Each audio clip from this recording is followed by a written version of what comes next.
Good afternoon, students.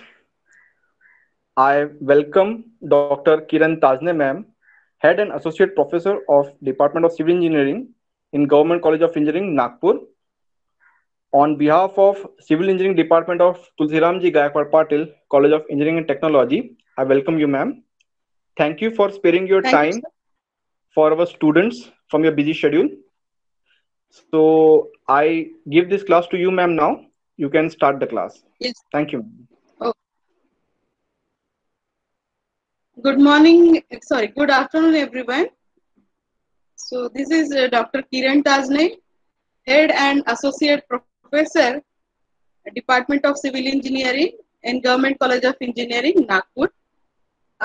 Today I'll be taking the topic which is municipal solid waste management.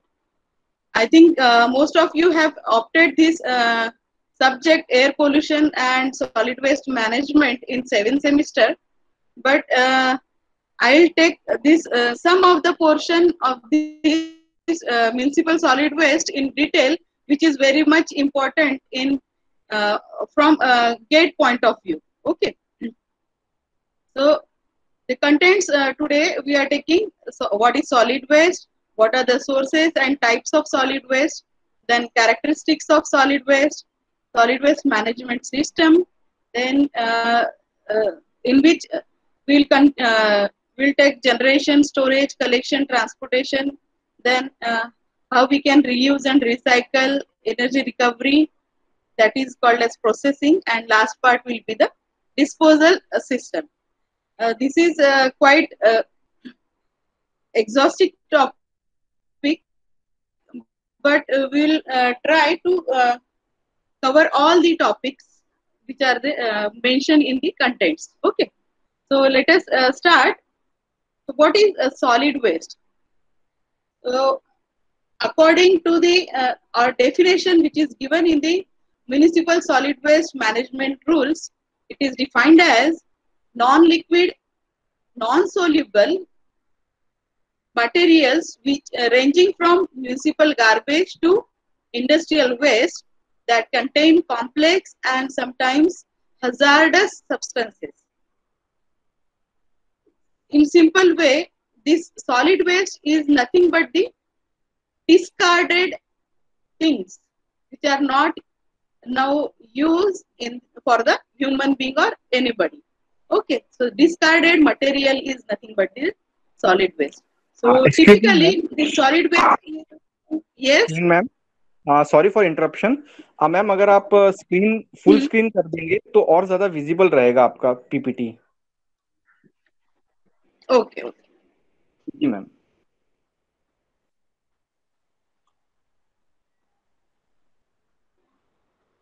Yes ma'am. Is it it is. clear now? Yes ma'am, it is more clear now. Thank you Okay. Ma'am. Okay. So this solid waste is categorized into paper waste, then biological waste, food waste, then e-waste, which is called as electronic waste, plastic waste, metal waste, glass waste, ceramic, and medical waste. Okay. So we'll see it in detail. So what is the status of India in case of solid waste management? So every year, the urban India generates 62 million tons of solid waste every year. Out of this, 43 million tons means 70% is collected. Then near about 12 million tons, 20% is treated, and remaining 50% is dumped in landfill site. 31 million tons is dumped in landfill site. So, and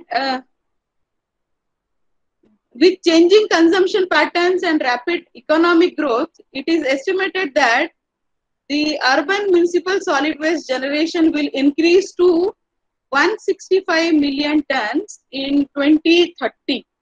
By 2030, it will be near about 3 times more that we are producing right now. Okay. So this is the composition of municipal solid waste in typical Indian cities.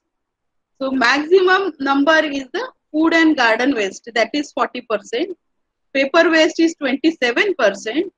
Then next to paper is inert material, which is 15%.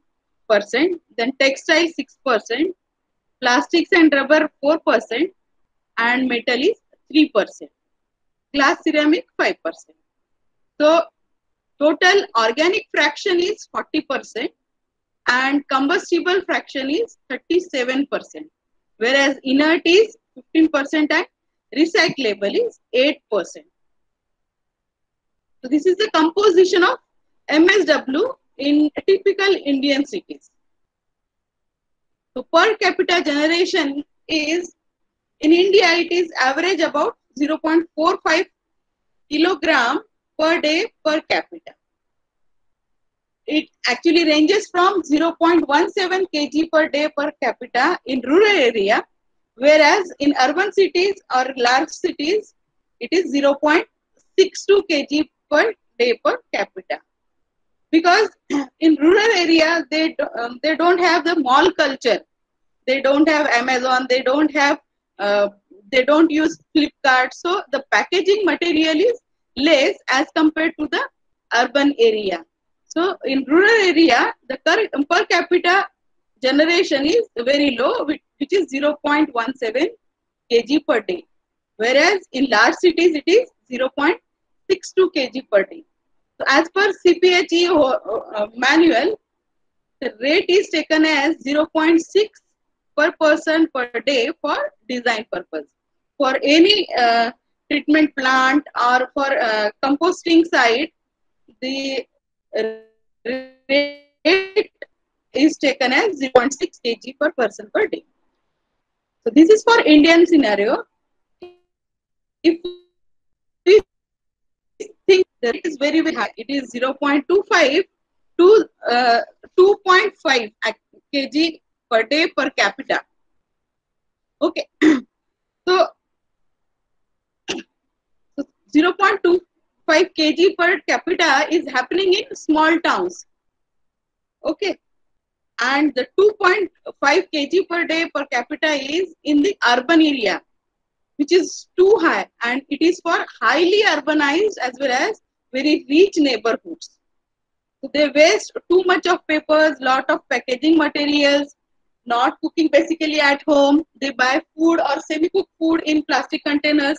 That is nothing but a waste. So lot of waste they produce. So in India, though the rate is low as compared to the developed countries, we are producing equal amount of waste because of the population. Our population is too high as compared to the developed countries. So near about waste generation is same, but per capita waste generation is low.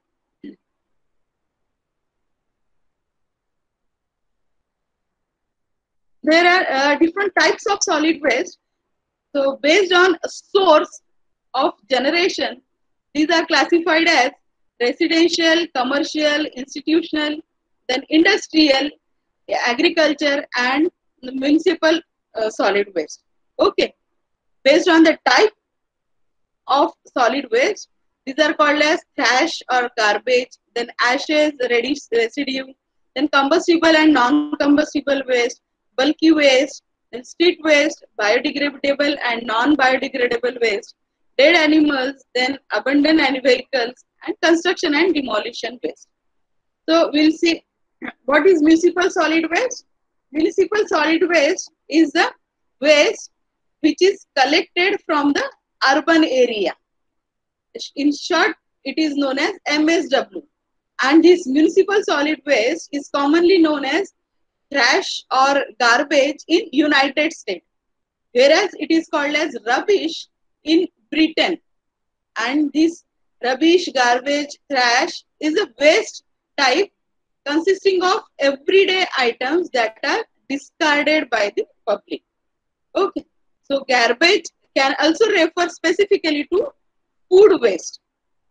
So garbage is nothing but the food waste.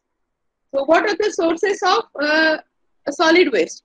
if it is residential, so MSW will come from single family, multi-family, detached dwelling, apartments. So from the residential area. Commercial means it will be from stores, restaurants, markets, office buildings, hotels. Okay. Then institutional means the schools, hospitals, colleges, government centers. Then municipal service. So it will be from street cleaning, landscaping, parks, beaches, recreational areas. And this MSW also includes the waste from the treatment plant. It may be water, wastewater, or industrial treatment processes. Okay. Again, these three are the non-municipal waste, which is known as construction and demolition, which is generated from the new construction sites, road repairs, renovation sites, buildings, then broken pavements, etc. Similarly, industrial waste is the non-municipal waste. It may be from construction, fabrication, light and heavy duty manufacturing, then refineries, chemical plants, power plants, and demolitions. And last one is the agricultural waste. This may be from field, raw crops, then vineyards, dairies, farms, etc. Okay. So these are the non-municipal waste. And earlier, the municipal solid waste was from residential, commercial, institutional, then municipal services and treatment plant. So all the waste which is gathered from the urban area is known as municipal solid waste, and remaining is the non-municipal solid waste. So now we'll see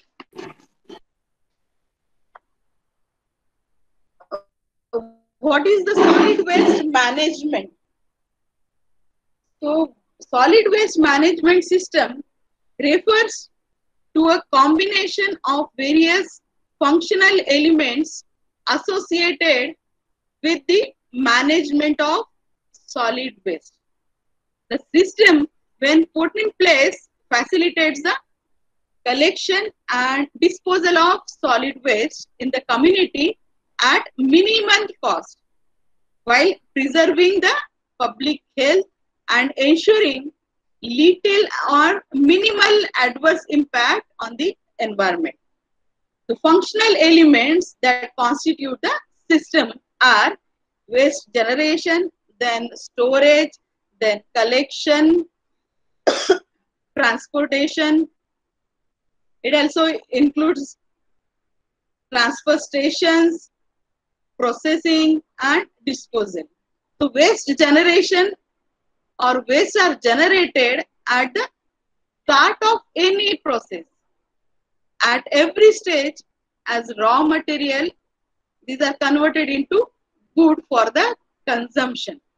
So waste generation means the waste is generated at a particular source. Then storage is a key functional element because collection of waste never takes place at the source or at the time of their generation. So the heterogeneous waste generated in the residential areas must be removed within 8 days due to the shortage of storage space and the presence of biodegradable material. So on-site storage is of primary importance due to the aesthetic consideration, public health, and economics.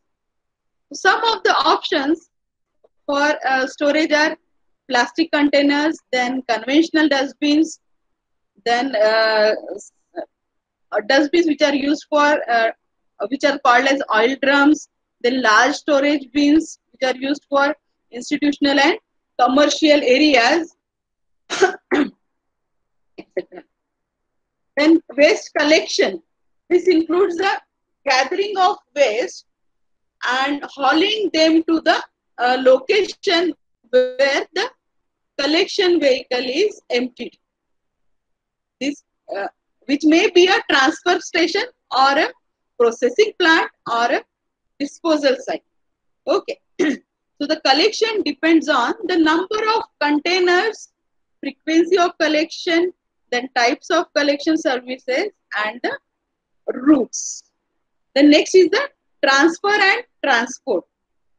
This functional element involves the transfer of waste from the smaller collection vehicle where necessary to overcome the problem of narrow access lanes to the large vehicles at the transfer station, or subsequent transport of waste over long distances or disposal sites.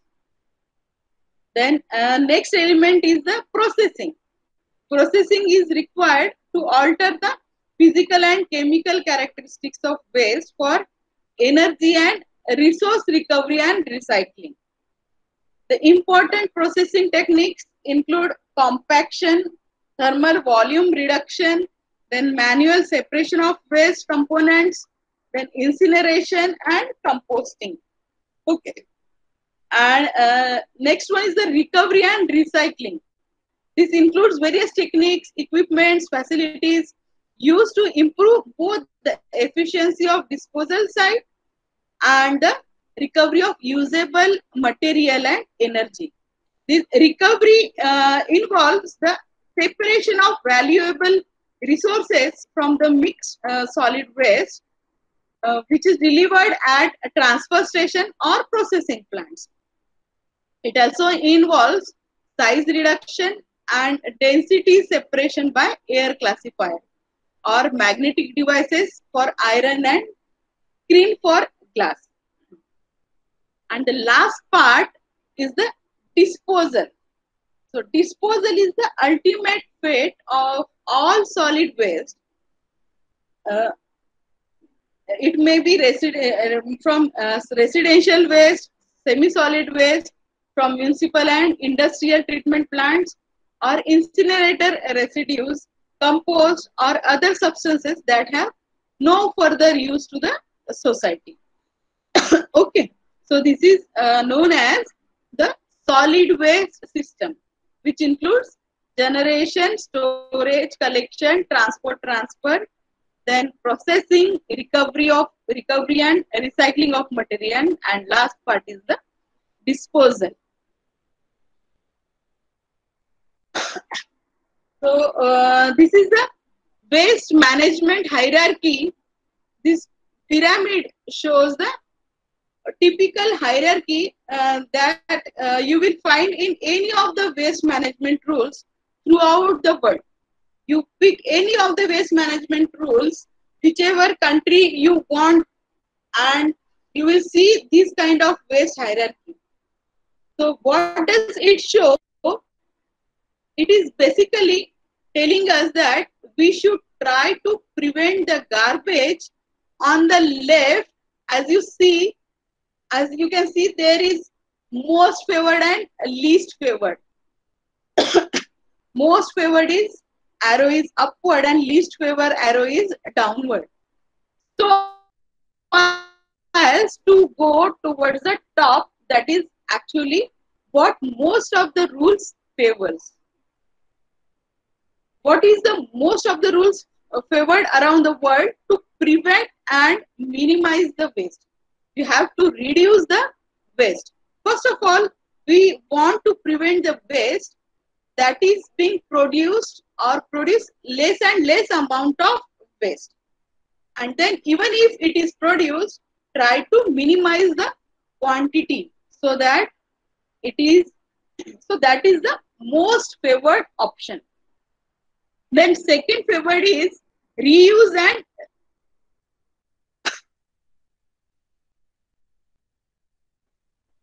recycle.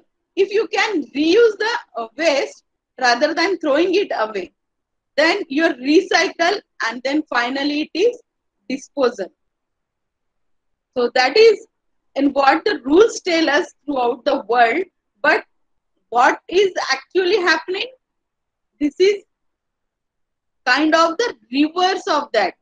So the size of this pyramid the different components that you see, the different slices of this pyramid, the biggest one is disposal. Last part, and which is least favor. Okay. So it is a proportional to what kind of percentage goes in different stream. So most of the waste is being disposed today, and very less is recycled, and even less is reused, and even less is prevented or minimized. So that is the kind of unfortunate part of that. But even the rules suggest that we should try to have more and more prevention, minimization, reuse. But unfortunately, what is happening on the ground is opposite to that. And that is not only in Indian context, that is a global contest. In globally, also we have been disposing. When we say disposing, means it may be thermal treatment, incineration plants. Those are also considered part of disposal stream. Okay. So in terms of so of course this can be a part of debate whether it is a treatment or disposal, but for now we'll consider it as a part of a disposal stream. Processing, then treatment, these are nothing but the disposal. So more and more waste is disposed of. Is it clear? The next part is the solid waste characterization. The solid waste characterization, we have regulations out there. So we have to follow certain regulations. In Indian context, we have municipal solid waste management rules, which are of 2016. We had MSW rules 2000, so which was passed almost 15 to 16 years back. So there are different ways of characterizing the waste. Today we'll try to understand that what are the different ways of characterizing the waste. So one is the regulatory characterization. When we talk about the source or generation or generator, what is the source of that waste? How to characterize in terms of the physical? So we have source, generator, then physical characteristics, chemical composition, and the biological composition. So one by one, we'll go over each one of them. So in terms of regulatory characterization, the most important things that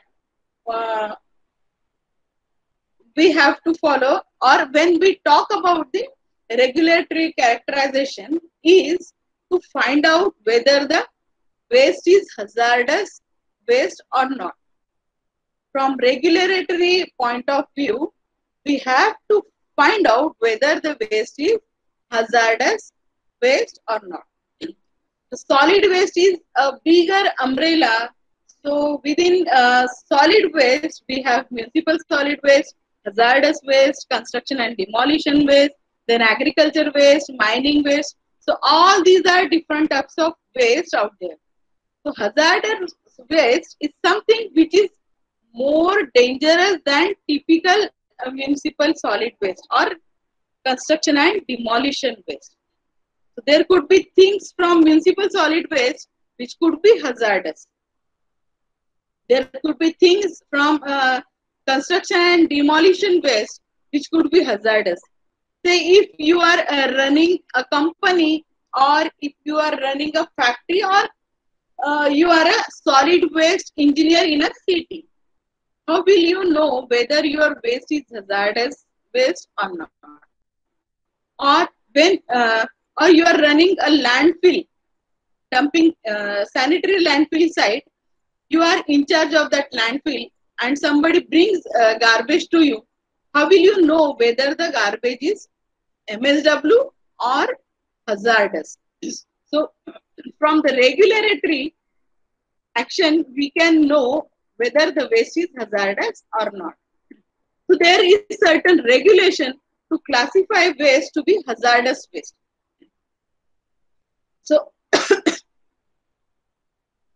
sorry, there are primary mechanism.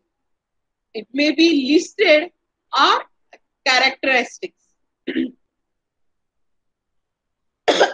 There are two ways, two primary mechanisms in which it is done. So for municipal solid waste, the rules do change from place to place.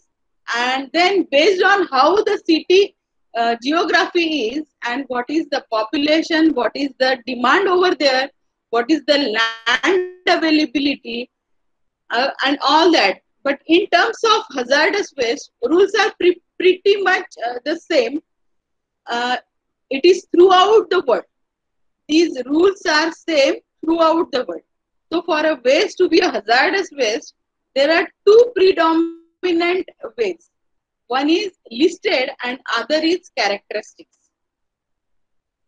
Since it is a regulatory aspect, regularity aspects many times is not very interesting.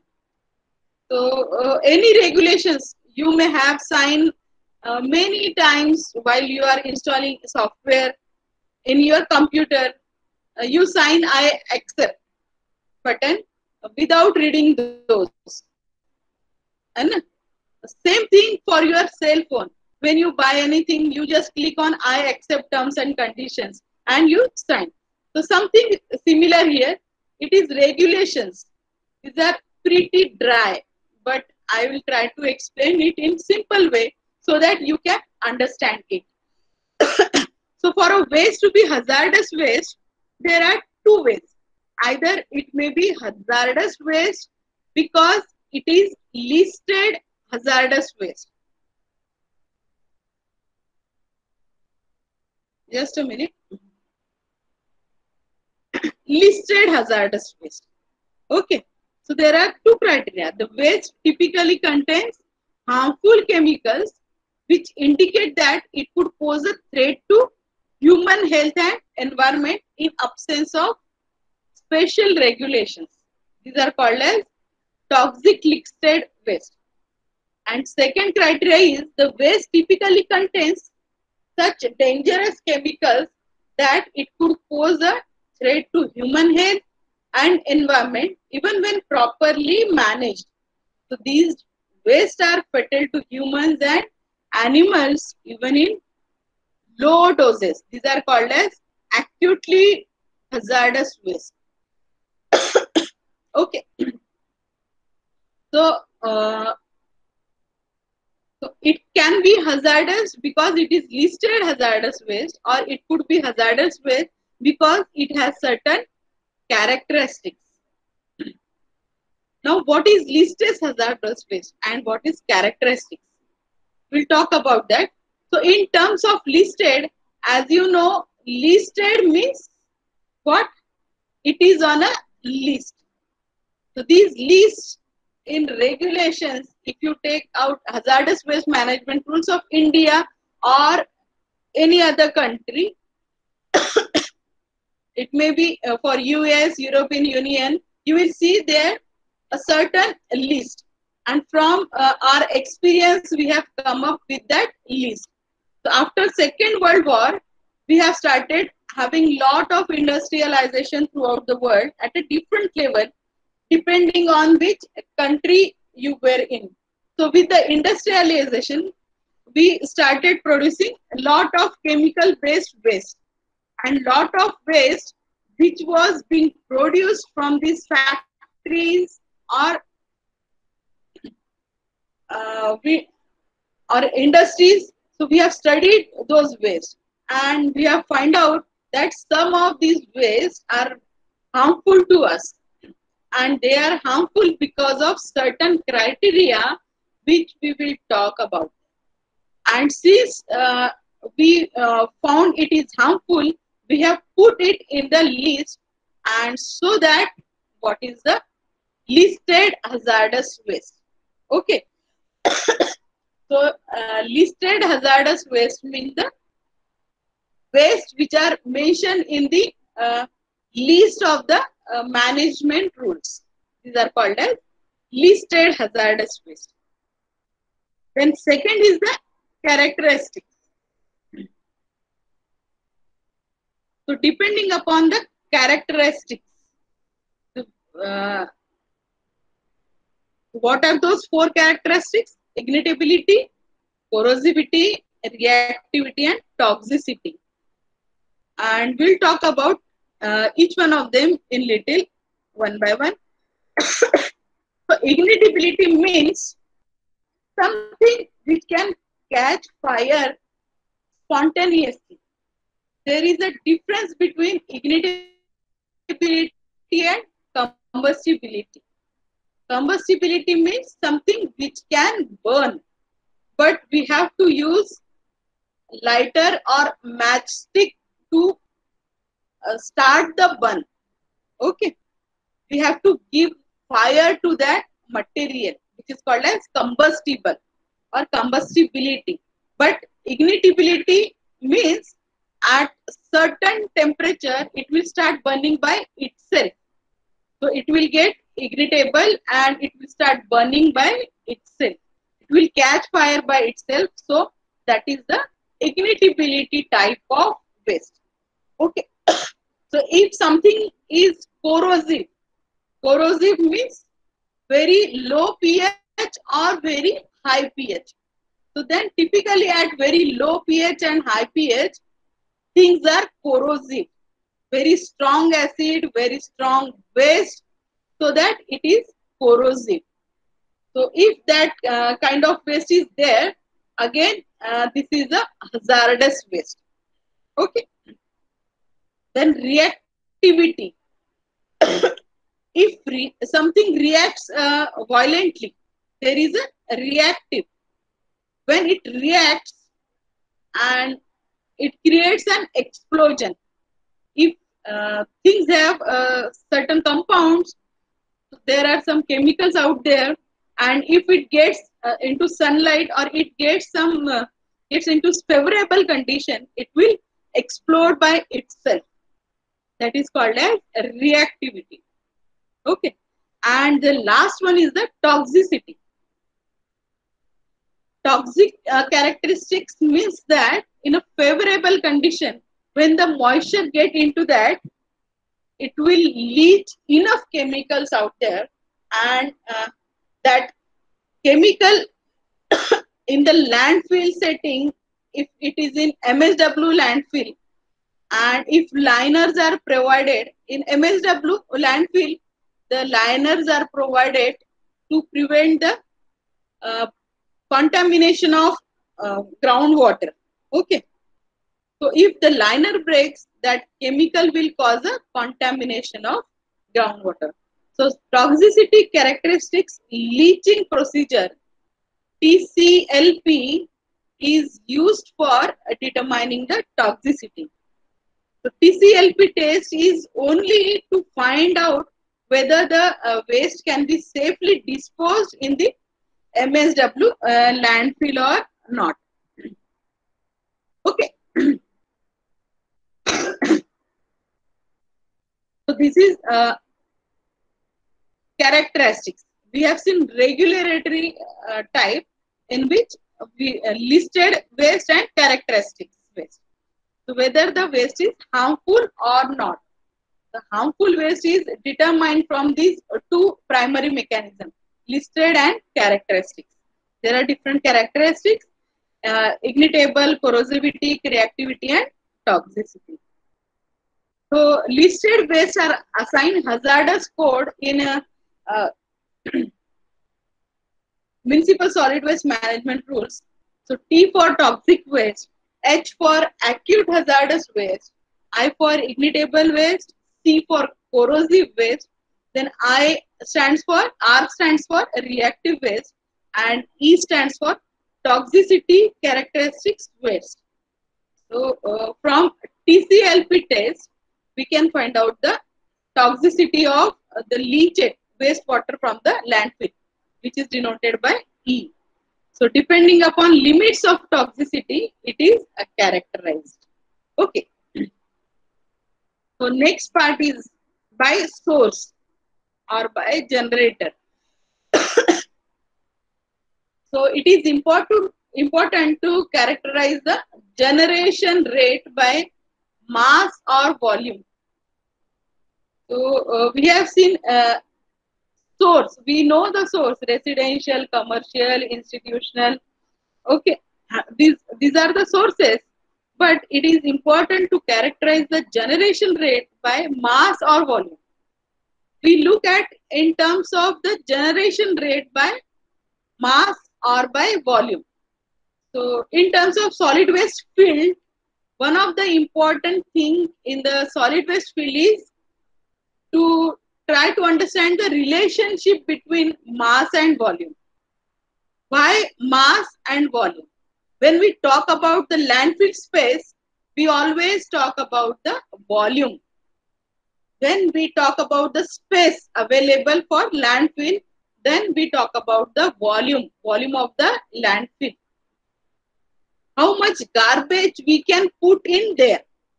Clear? But when we weigh, actual weight is taken, then when truck comes in the landfill site, or when we talk about this waste is, this much of waste is produced, then we talk about mass of that waste. Okay, there are two terms. Volume is related to the landfill space available, and mass means when the truck comes in the landfill site, the weight of truck is taken and the weight of empty truck is deducted. So that is called as the weight of the solid waste. Okay. How much weight is collected from that truck? We calculate. We say 0.6 kg per person per day as per CPHEO manual for solid waste, and it is the 0.6 kg per capita per day is the municipal solid waste generation rate. So in urban area in India, the rate is taken as 0.6. This is for design purpose. So here we are talking about the 0.6 kg. That is the mass or a weight. Okay. And but when we talk about the landfill, we usually talk about the volume of landfill, because it is where the space we are talking about, space. So there is a relation between mass and the volume. We have mass and we convert that into volume and vice versa. So there is a density of garbage which also becomes important, because we need to know the density to convert from mass to volume or from volume to mass. And that is actually we are talking about this aspect. So how the waste is generated, who created the waste, what is the source of waste, whether it is coming from the residential area, whether it is coming from the commercial area, whether it is coming from the industrial or agricultural waste. So based on if it is residential, we know there could be some harmful chemicals. We do use certain harmful chemicals in resident or home also. So we use nail polish remover. For example, it has a lot of volatile stuff in there. If we do some oil stuff for your bike or car, these are the harmful chemicals. There is some organic chemical present there. So those are so that may come from the residential waste. But if it is a commercial, then more chances of getting these chemicals, metals, and other things coming over there. If you talk industrial waste, so even more chances of having a hazardous waste is there. When we talk about commercial, then we are talking about say institutional, like your institute. There is a commercial establishment. So here the type of waste may be little bit different. So in terms of recyclables, we will probably see more papers, more plastics being generated here than in case of household from per person basis. So agricultural nature of the waste may change. So based on from where the waste is coming, the nature of the waste will be different. Therefore, we have to kind of be careful along that line as well. Okay. So we must know the type of waste which is generated at the source or generator. Okay. Okay. So this is the second characteristics. Now we'll see what is physical characteristics. Their specific weight, moisture content, particle size, field capacity, their permeability. These are the physical properties or physical characteristics of a waste. Okay.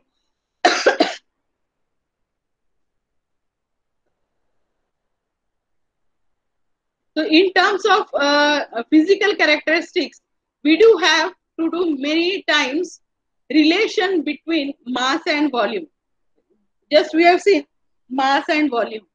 So that is not constant. When waste degrades, it produces either leachate or gas.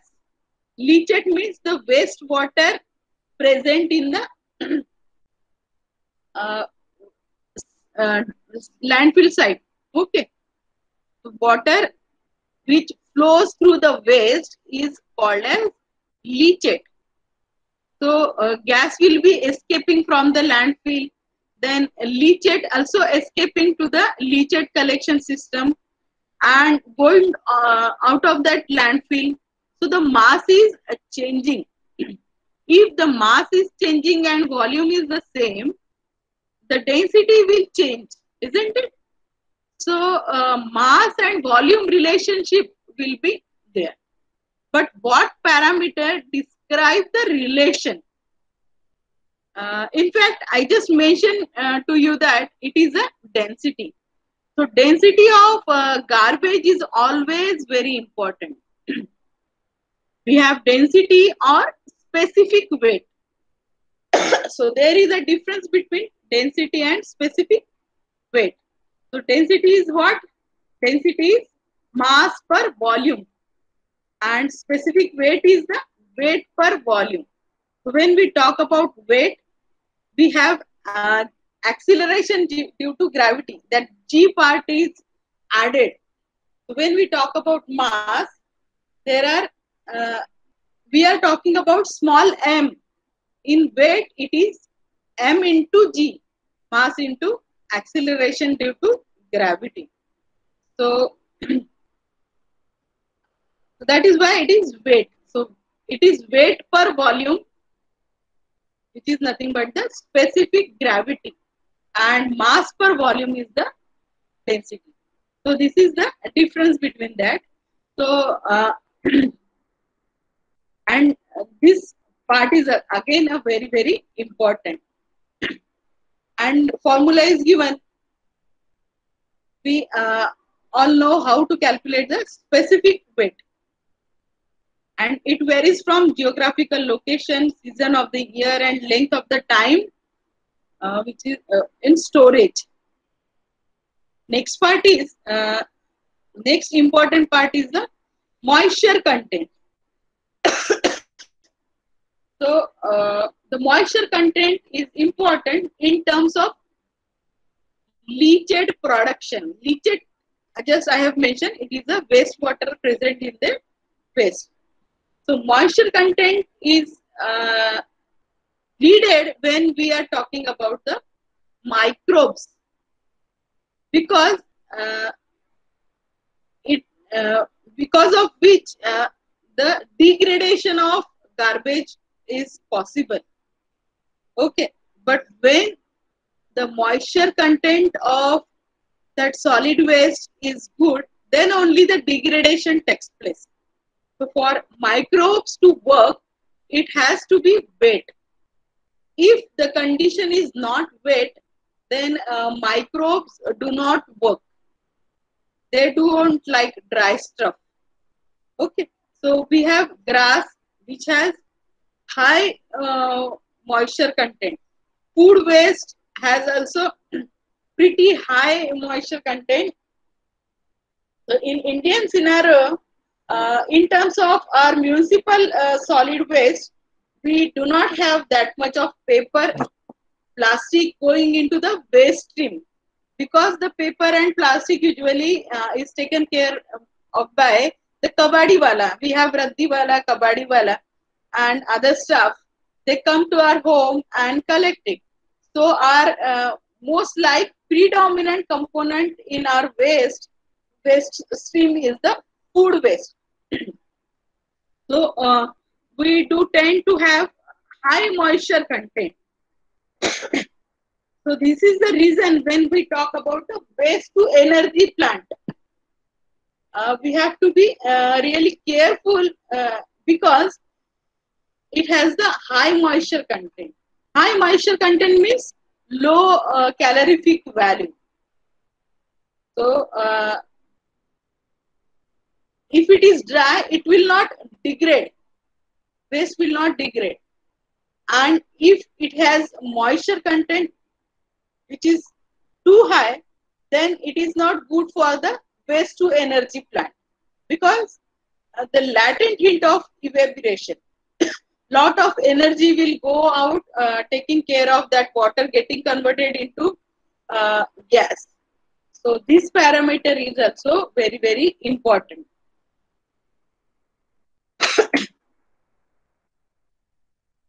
So moisture content, high moisture is required for the degradation of, if we are opting composting, then moisture content should be maintained in that. And if we are opting waste to energy plant, then the moisture content in the solid waste must be very low, almost it should be dry.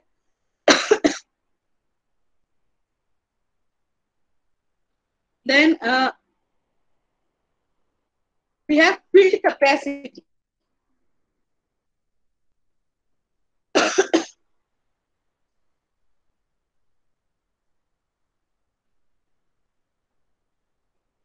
So some important moisture content terminology is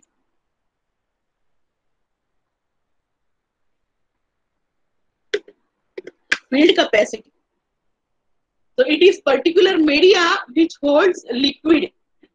When you start seeing first drop of water coming out here, that means that is the amount of water does that media can hold before you see first drop of water coming out. So that is called as field capacity. So field capacity depends on the porosity. So based on how much porous the media is, the water will fill up all those pore spaces. And once all the pores are filled up, you will start seeing water to come out. A lot of water gets hold up in there.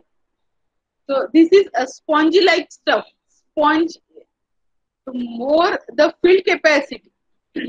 Once the sponge, we have seen sponge, it holds good amount of water.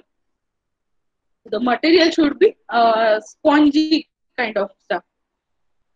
So once the field capacity is reached, water cannot be held anymore, and it will start flowing down. And similar concept is your saturation, where all these pores are filled up with water and uh, come out of that material. So that is called as the saturation limit. So last figure shows the saturation limit. Okay. So this is called field capacity. Means the amount of moisture can be retained in the waste sample subject to the downward pull of gravity.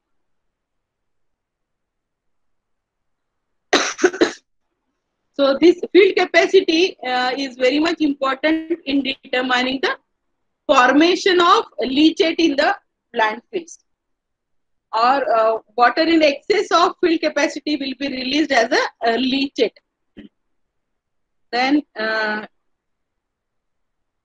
it varies with the degree of applied pressure and the state of decomposition of waste.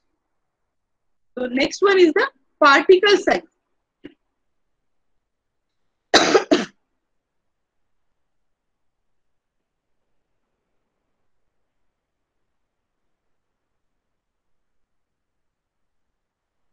So particle size, when we talk about the particle size, or size of the particle, especially if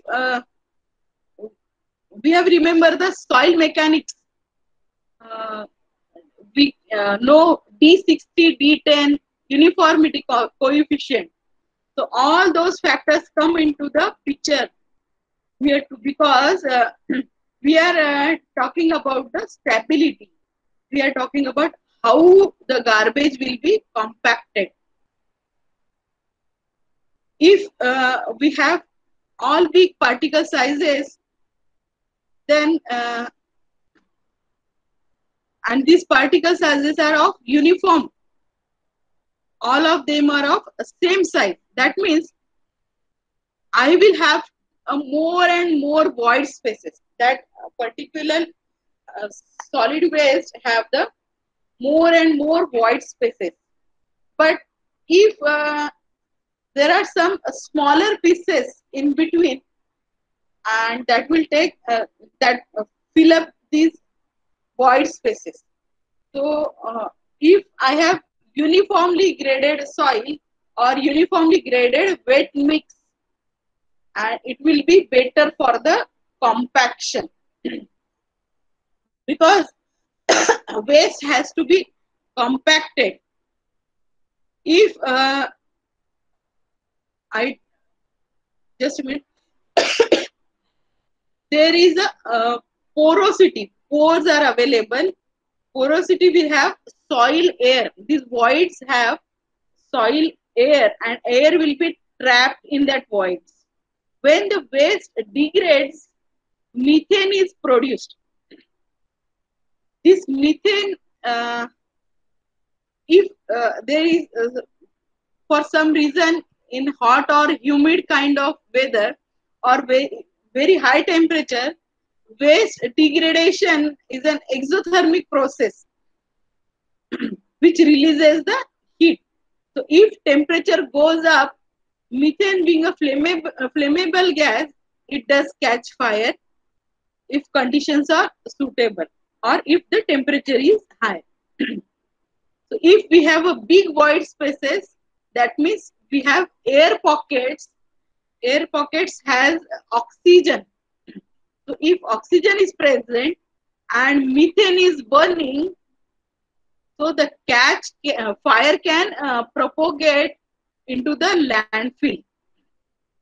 So that is why uh, the compaction of landfill should be done. So several compactors are used to compact the garbage. A reason for that is, of course, to increase the strength, stability of landfill, so that our C and phi values are good. C and phi from soil mechanics, these are good enough, and then the structure is strong and it will not collapse. and at the same time it get rid of these void spaces. These void spaces will be gone if the proper compaction is done. And these void spaces, when you compact from the top or apply pressure from the top, these void spaces will disappear and it will get fully compressed. So in that case, there will be lack of oxygen. Even if the fire gets started, fire will not propagate in the landfill site because we have compacted the garbage there. So there is no more oxygen present. So that is a kind of help in controlling the fire in the landfill environment. So the compaction should be done, and for compaction, there should be uniformly graded wet mix. So for this, a particular particle size and size distribution is very important. And the last part is the in physical characteristics is permeability or hydraulic conductivity. It is also called as hydraulic conductivity. So this term is used to measure how the water will flow, at what rate water will flow. In the landfill, liners are provided, means a layer of a clay is provided, and at the liner system, the permeability is less than 10 to the power minus 7 centimeter per second. 10 to the power minus 7 centimeter per second. So, even in case of liner break, that soil or clay soil at the bottom of the liner, they will not let the water pass through at the rate more than 10 to the power minus 7 centimeter per second. So, like it is very slow movement of water, and we need to prevent the groundwater contamination. So, this term is important in terms of hydraulic conductivity. So, the permeability is important. Okay, this is all about the chemical characteristics, sorry, physical characteristics. Now we will see what is chemical characteristics or chemical properties of MSW. So here chemical characteristics of MSW are very important in evaluating the alternative processing or recovery options. Waste which may be used for combustion or waste to energy calculations. Waste consists of combustible, that is paper, and non-combustible material, that is glass. So if solid waste are to be used as a fuel, the four important properties should be known. These are proximate analysis, fusing point of ash, then ultimate analysis, and energy content in that waste. So we'll see what is proximate analysis.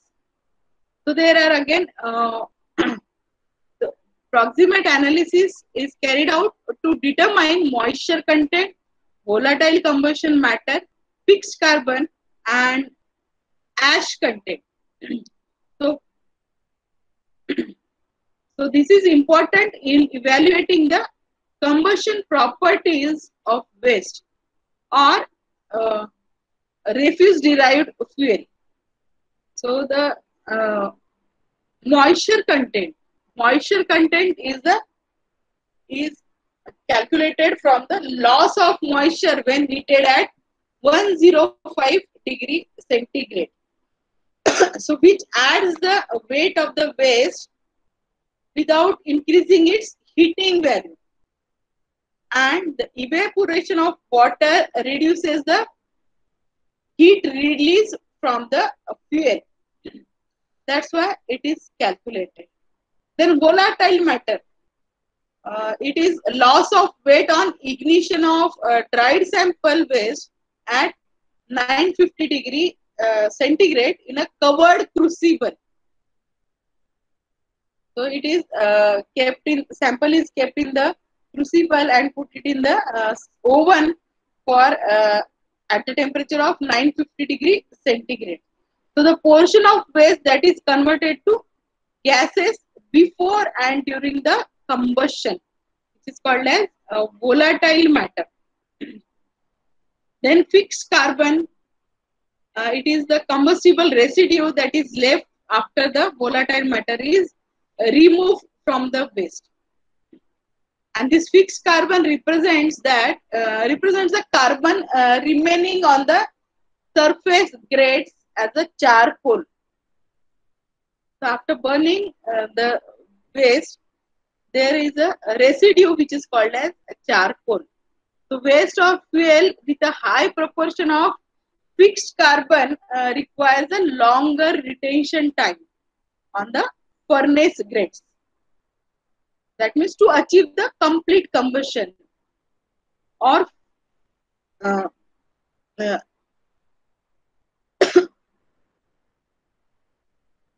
okay. So this is the fixed carbon, and last one is the ash, which is the weight of residue after combustion in an open crucible.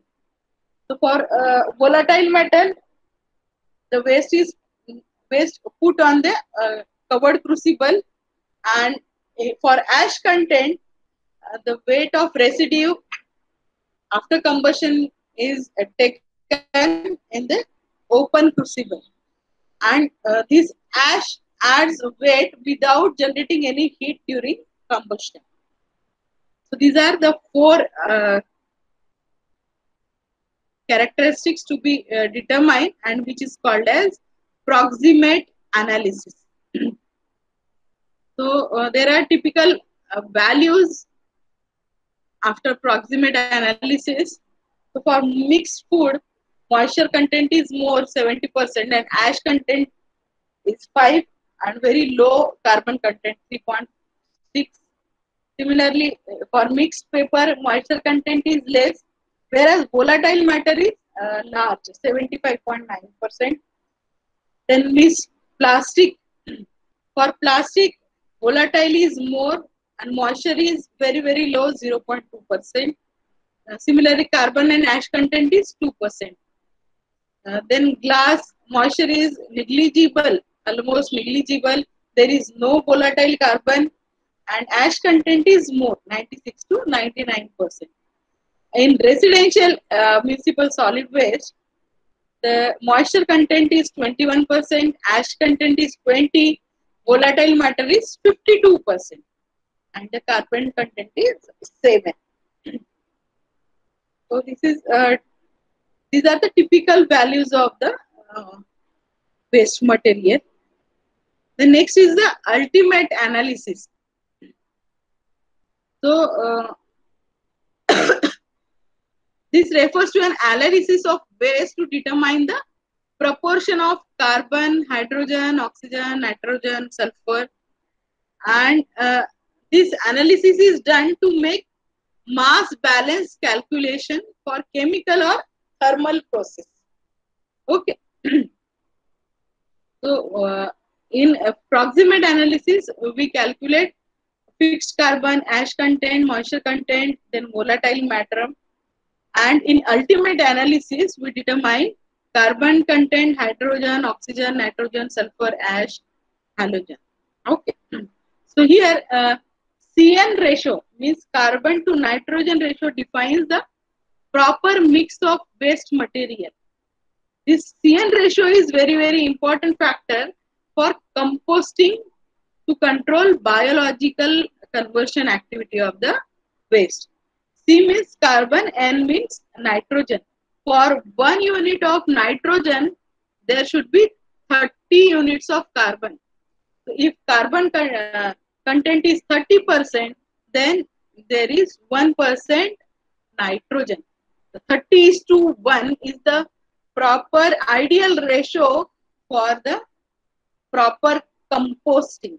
Okay, so for composting, this CN ratio is important. Carbon to nitrogen ratio is important. So these are the composition of chemicals. Water 28%, carbon 25%, oxygen 21%, then hydrogen 3.3, glass ceramic 9.3, metal 7.2, ash 5.2, sulfur 0.1 content. So this composition is calculated or determined from the ultimate analysis. Similarly, this is the data from the ultimate analysis. It is in percentage. So if we take mixed food, carbon content is 73, hydrogen 11.5, oxygen 14.8, nitrogen 0.4, sulfur 0.1 and ash content is 0. Likewise for all the type of waste.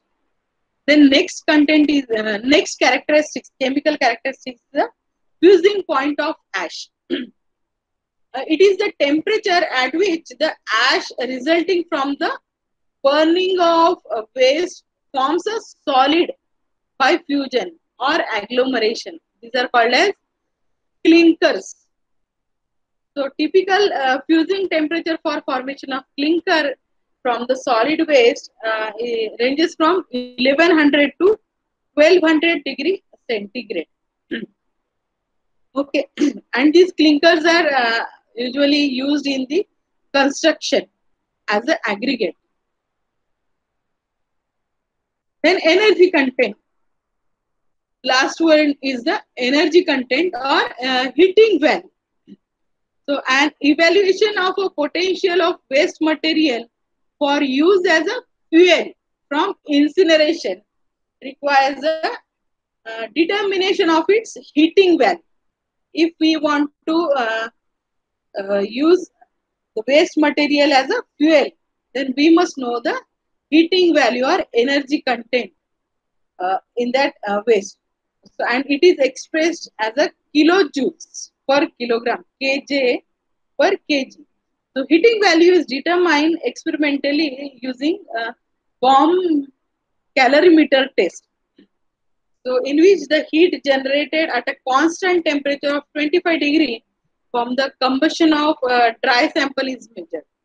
Since the temperature is low, below the boiling point of water is 100 degrees centigrade. So it is less than 100 degrees centigrade. The combustion water remains in the liquid state. So however, during combustion, the temperature of the combustion gases reaches above 100 degrees centigrade, and the resultant water is in the form of vapor. Steam is generated actually, and this heating value in terms of organic material, inorganic material with water and without water can also be calculated. So formula is for dry analysis, it is BTU per pound. BTU means British thermal unit per pound. Dry basis is equal to BTU per pound, which is 100 divided by 100 minus moisture content, percentage moisture. If we have to subtract the inorganic, that is ash, then second formula is deduct percentage ash. Similarly, there is DeLong formula. We can also calculate this energy content from the ultimate analysis. That is 145 C carbon content plus 610 H2 minus 1 upon 8 O2 plus 40 S plus 10 N. So from ultimate analysis, we can also calculate the energy content, or we can calculate the energy content in British thermal unit per pound. So 1 kilojoule per kg is equal to 2.326 BTU per pound. This is the relationship. 1 kilojoule per kg is equal to 2.326 BTU per pound. So are you getting this? Yes, ma'am. Oh, Yes, ma'am. is it clear? All the terms are clear, or it is boring? You can, No, ma'am. No, ma'am. huh? Ma'am, one question can I ask? Yes, yes. I think I have Ma'am, time is. I think it is more than 1 hour, but okay, ma'am. Okay. I have lot to uh, take in this lecture. Within 50 minutes, we'll finish it, and after that, we'll have a question answer session. Okay, Okay, ma'am. Thank clear? You can note down the questions. Then in the last, you can ask it. Clear? Yes, ma'am. Okay. So, okay.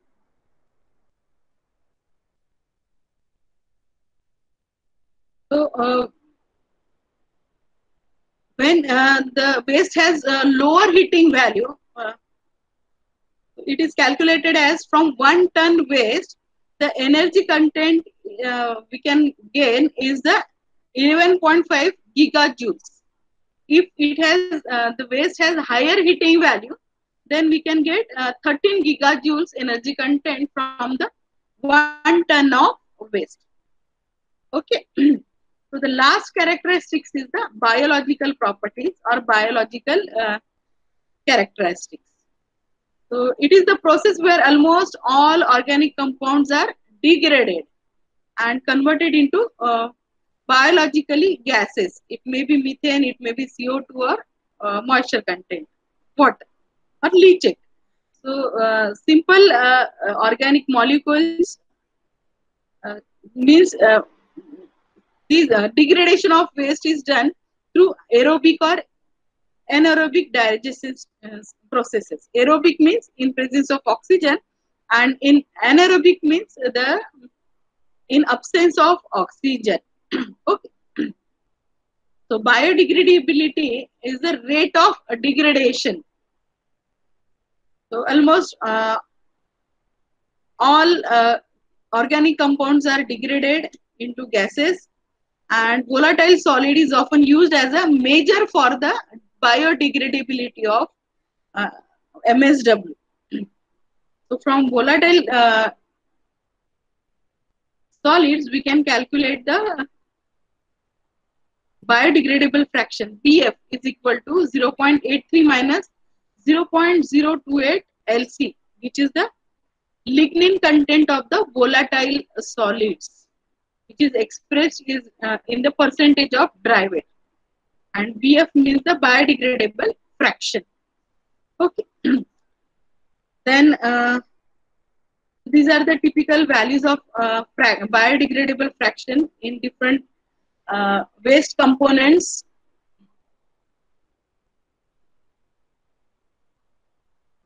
So in paper and paper waste, it is 0.50. Uh, it is high in food waste, 0.82. Then yard trimming, it is 0.72. Okay. And for glass, ferrous metal, aluminum, these are non-biodegradable. Therefore, the value is 0. The, from these degradation of waste, the production of odor and generation of flies are also related to the putrescible nature of organic material. Okay. So, for if the weather is very bad or humid, then there is leachate, wastewater generation rate is high, and therefore it attracts the flies. So breeding of flies is the one of the disadvantage of the uh, aerobic composting if it is not properly managed. Okay, so all these factors or parameters should be considered while opting any disposal option. Okay, so we have seen all these characteristics. Uh, we have seen regulatory, we have seen source generator characteristics, then physical characteristics, chemical characteristics, and biological or biodegradability.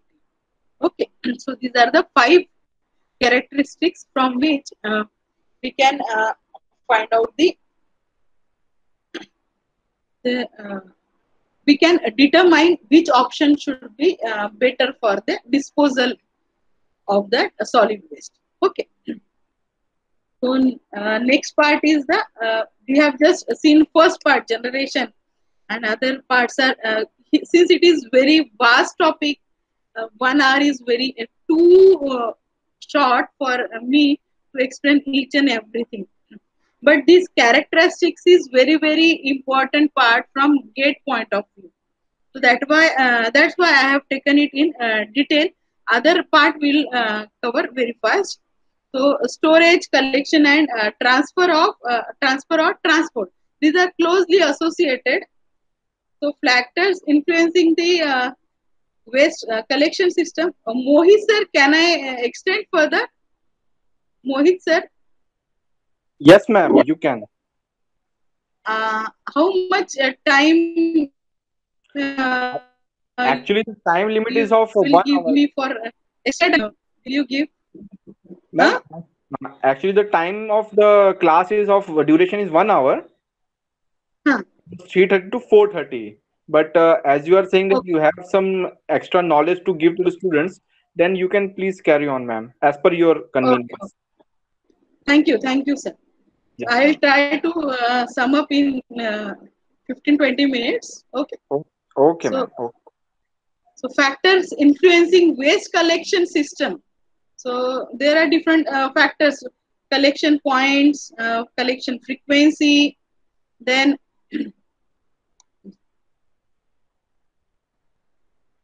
storage containers. So the collection points, these affect collection system component as a crew size and storage, which ultimately control the cost of collection. So the collection points depend on the locality. It may be residential, commercial, or industrial. Then collection frequency, the climatic conditions and requirement of a locality as well as container and cost determine the collection frequency. It in hot and humid climate, for example, solid waste must be collected at least twice a week, as the decomposing solid waste produce bad odor and leachate. We have just seen. Okay, so the collection frequency of this biodegradable material should be high as compared to the non-biodegradable. Okay, then storage containers. So proper container selection can save the collection energy, increase the speed of collection, and reduce crew size. Then most importantly, container should be functional for the amount and type of material and collection vehicles used. Okay, so there are different storage containers according to the collection energy and speed of collection, and in terms of reducing the crew size, a number of people uh, should be reduced so that the management system is economical, because the collection 70% of cost of this total solid waste management goes to the collection only. So there should be proper collection waste collection system.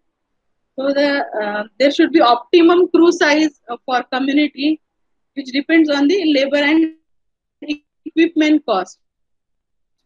The collection method and route characteristics.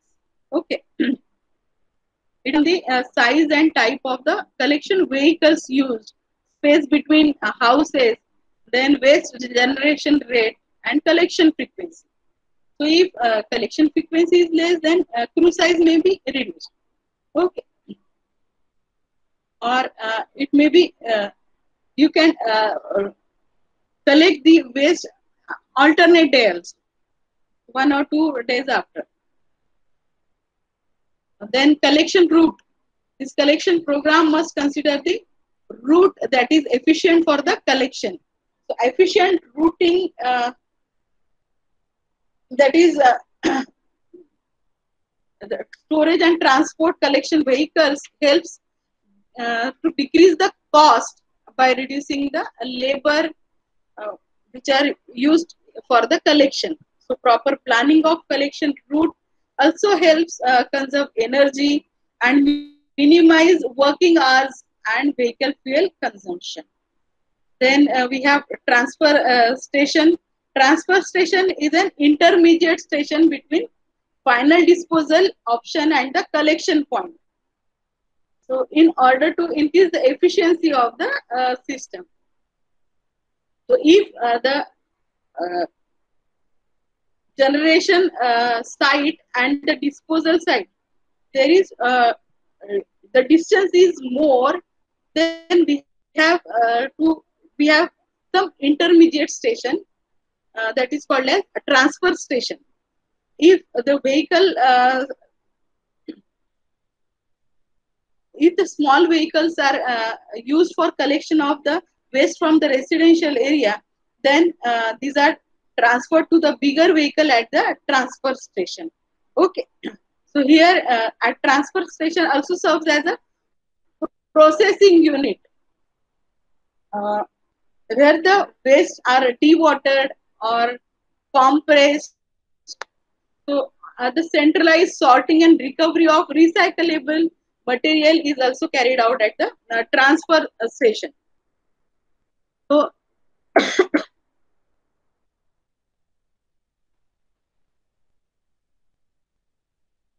then containers and storage bins.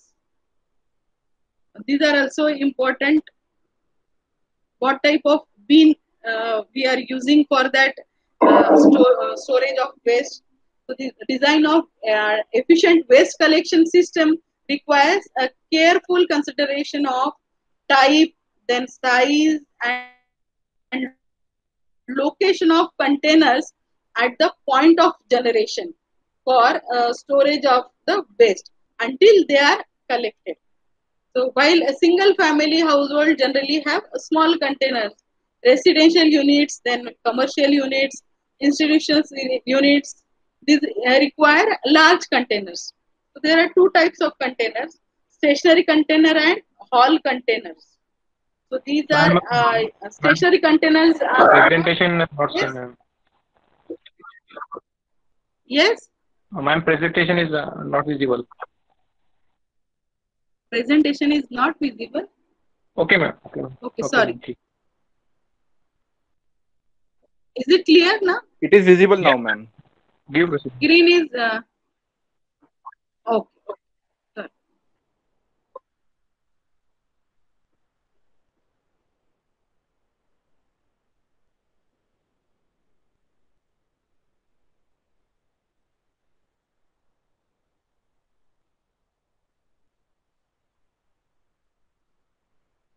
So there are two types of containers.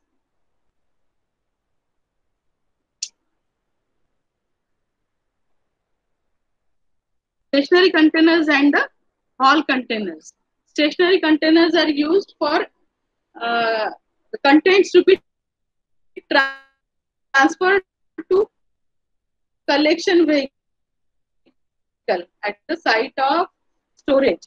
And hall containers, these are used to be transferred to the processing plant or transfer station or disposal site. Uh, and these are the containers which are emptied on the disposal site before being written to the storage site. Okay. Then next is the transfer station. Uh, where is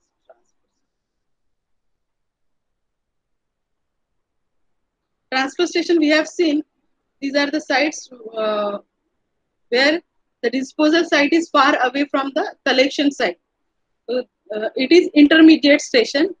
Uh, Here, the removal, separation, and handling of waste is done. Compaction of waste is done. Even the if servicing of vehicle is required, then it is done in the transfer station.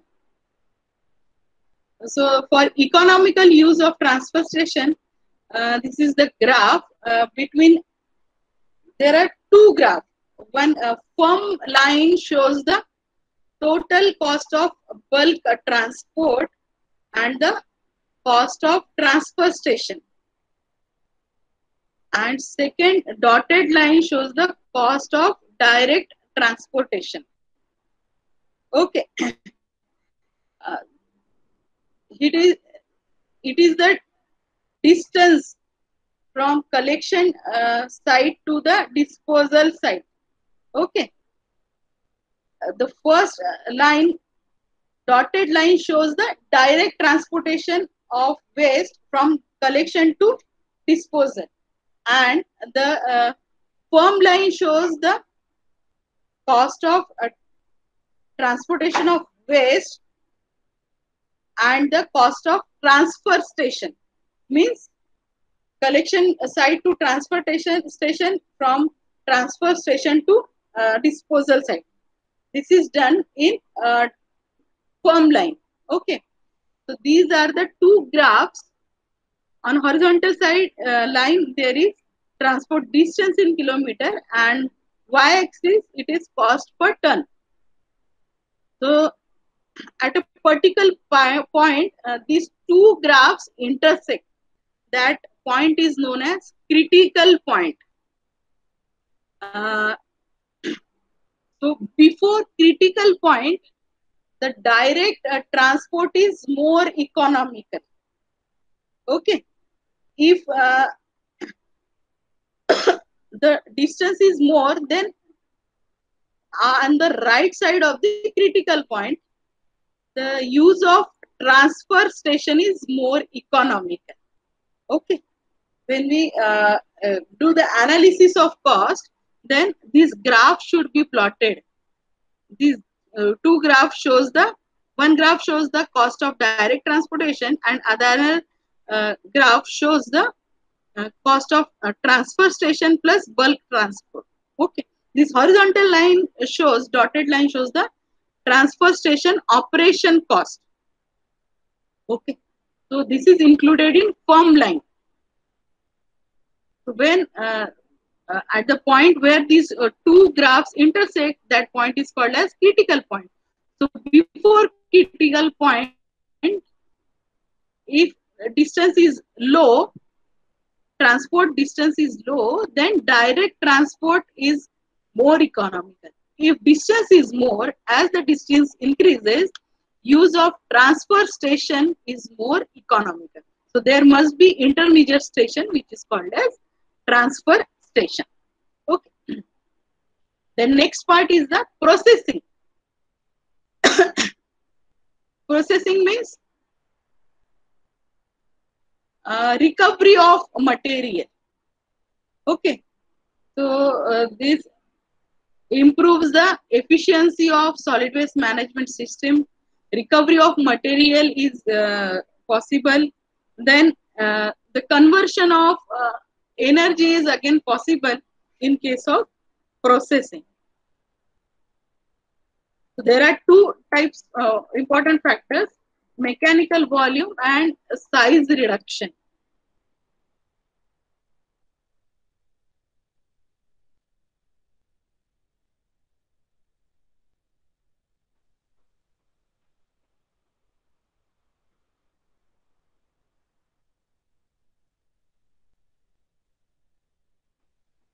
So the reduction in the quantity of material to be handled at the disposal site, that there is improved efficiency of collection and disposal waste. It increases the life of landfills and economical viable waste management system. We can get it from the volume reduction or compaction. We have seen already the compaction. Some of the compactors are used at transfer station. These are low pressure compaction, which is less than 7 kg per centimeter square. So this is called as low pressure compaction. So here baling equipment is used for paper waste and cardboard stationery compactors. Then waste are compacted in large containers. And second type is the high pressure compaction. So if pressure is more than 7 kg per centimeter square, which is known as high pressure compaction. So here the compact system with a capacity up to 351.5 kg per centimeter square is required. Then it is used to compress the solid waste into blocks or bales of the various sizes, and the pulverized waste are extruded after compaction in the form of logs. So, in case of processing, the separation is done for this air separation is used for just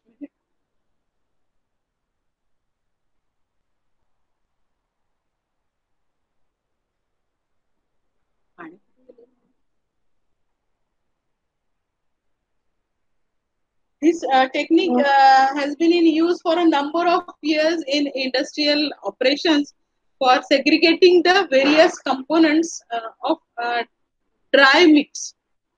So air separation is primarily used to separate the lighter material from the heavy ones. The lighter material may be plastic, paper, then paper products or other organic materials. So there is also a need to separate the light fraction of organic material from the air streams, which is usually done in a cyclone separator. Then magnetic separators are also used to separate the magnet from the waste.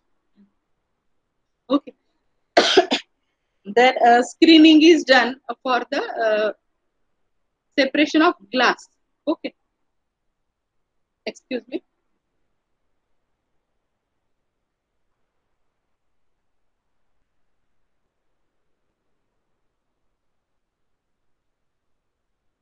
So air separation used for separation of lighter material. There are different units: conventional, zigzag air classifier, open inlet vibrator. Then magnetic separation is used for separation of metals, and third one is the screening. Screening is used for separation of glass from the waste. This is the type of magnetic separator. So this is a conveyor. Below part there is a conveyor, and pulley rotate. So belt is uh, continuously rotating on two pulleys, and below that there is a suspended stationary magnet. So to this magnet, when the uh, waste pass through the conveyor belt, then it is attracted by the magnet, and then if is loose after some time, it loses the magnetic field, and it fall down on this inclined plane. Okay, so this is called magnetic separator. Then drying, dewatering is also done in case of processing. What is pyrolysis process? So pyrolysis, it is a thermal degradation of carbonaceous material to gaseous, liquid and solid fraction in absence of oxygen. So this occurs at a temperature between 1000 and 1500 degrees centigrade. So the product of pyrolysis is gas of relatively high calorific value of 20,000 joules per gram. Okay, so there are so we can get gas, oil, tar, or burnt residue from the pyrolysis. Okay, so there are two methods of pyrolysis. So depending upon the temperature at which process is carried out. The first one is the high temperature pyrolysis process, 1000, which is carried out at 1000 degree centigrade. Okay. And second is the low temperature pyrolysis, which is carried out at 500 degree centigrade. So the low temperature pyrolysis is a Garrett's flash process, is known as Garrett's flash process, and the high temperature pyrolysis process is disgress system. So here you can see different units. I think it is not, this figure is not visible. So there are different units A, B, D, C, D, then E, F. So A is for disintegrator, B is for silo, which is airtight chamber. Then C is for pyrolysis reactor. Then T is pyrolysis reactor enveloping chamber. So C is in between D. So D is covered. This is the covering part of the C pyrolysis reactor. Then E is the scrubber for air purification, and F is the slag for collection of slag residue. So it is a high temperature pyrolysis process which is carried out at 1000 degrees centigrade, and the fuel gas is obtained from this pyrolysis process.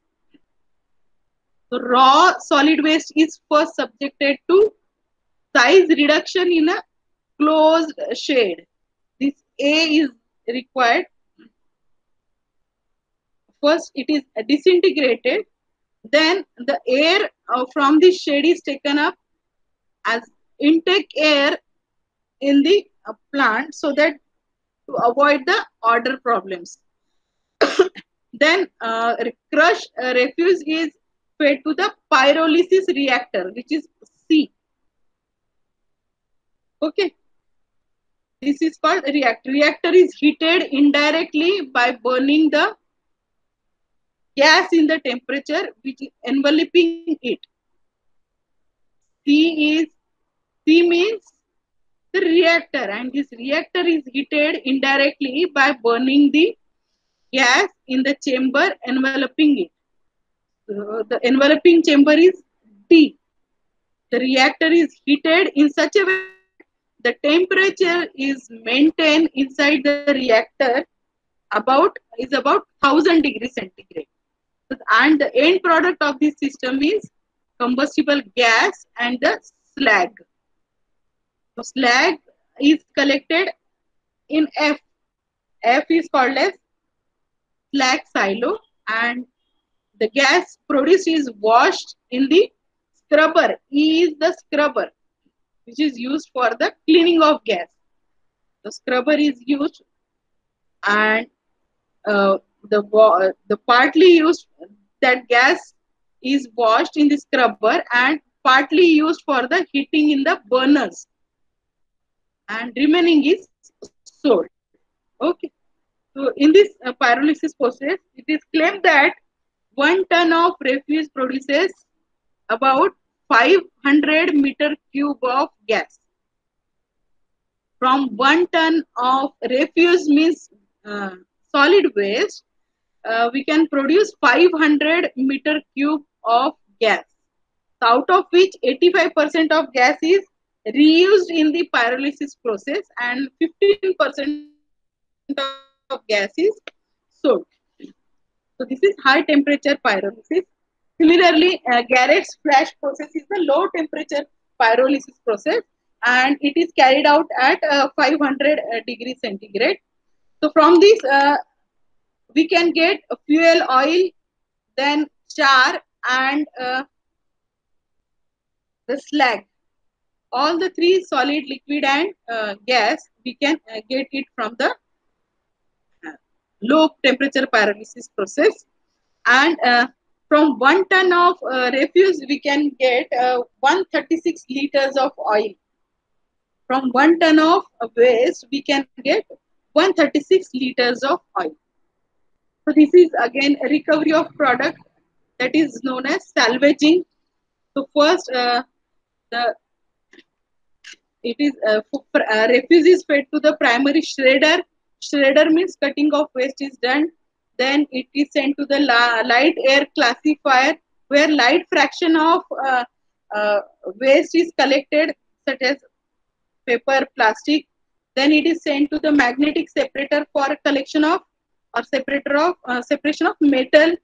Again, it is sent for the primary collection. If some part of light fraction is available, then it is again removed, then sent to the tramel. Then again heavy fraction is collected from tramel, and then it is sent to the water elutuer, where the organic waste and metal is separated. So this is called as salvaging, recovery of a product. Then next is the refuse derived fuel, RDF is known. So this actually used in the developed countries, which contains a large amount of paper fraction. So paper is separated, which is called as refuse derived fuel, and incoming refugees were subjected to vibrating conveyance followed by a size reduction in hammer mill. Then material is then subjected to vibrating container again. Then remaining material is passed through the vertical flow air, and paper and plastics are removed. So we don't usually require this RDF treatment, because we have already kabadi wala, raddi wala to collect paper and plastic. So we don't require this. This is used in the developed countries. Then last part of treatment is the biogas from the solid waste. So when solid waste with a large proportion of organic material is subjected to an inaerobic decomposition, then the of CH4 means methane and CO2 could be produced under favorable conditions. This is very common practice in our villages. These biogas plants are used, which is known as gobar gas plant, but we can use for only food, prepared food or waste food material. Then we can use it for sewage. From that we can get the CH4 methane. So for this biodigester, uh, it is observed that from total gas produced, 70% is the methane content and 30% is CO2 and other gases. So this biogas has the high calorific value, which is about 5,800 and 800 kilocalorie per meter cube. Okay. And this biogas can be used as a fuel. And remaining part is the waste which is remain can be used as a manure. Okay. So on from left side, it is the slurry is sent to the biodigester. It is allowed to remain in the digester, and when this waste material degrades, it produces CH4, that is methane, and CO2, carbon dioxide. Okay.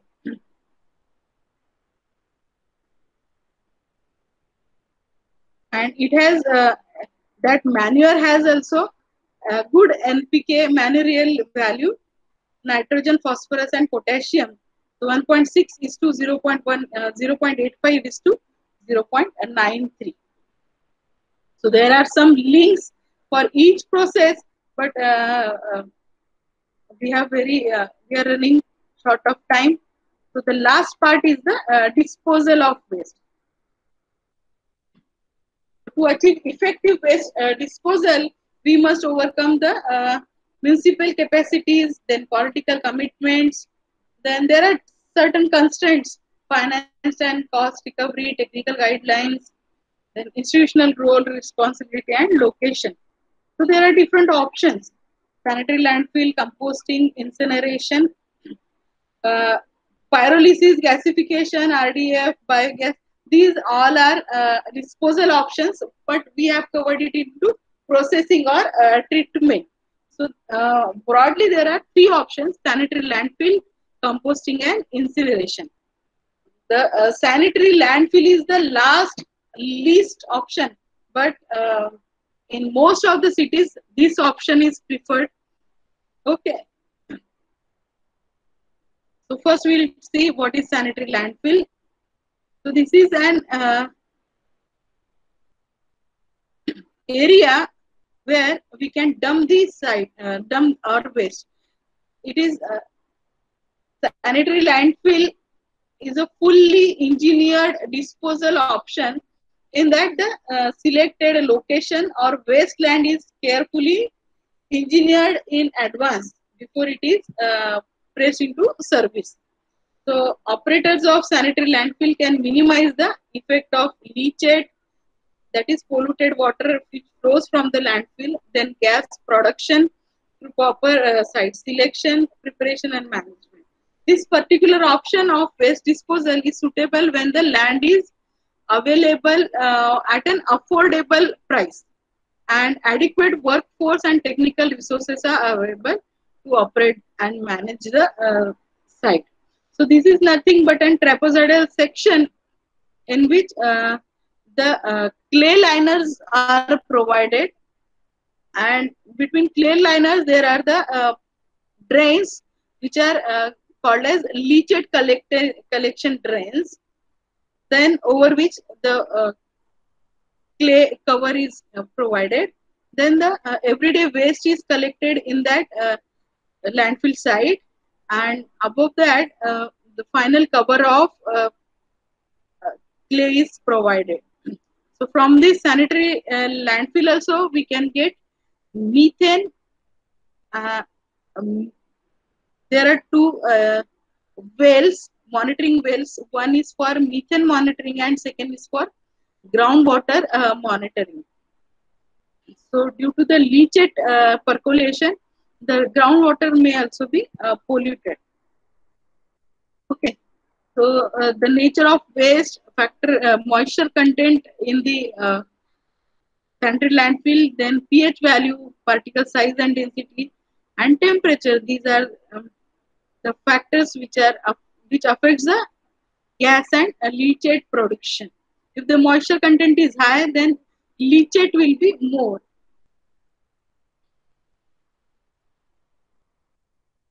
So from landfill gas emission is methane is 50 to 60%, carbon dioxide is 30 to 40%, and other is oxygen and nitrogen.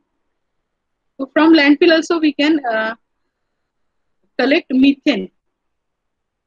So there are different types of sanitary landfill: trench method, area method, ramp method, cell method.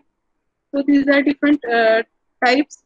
First one is A is the trench method, second is the area method.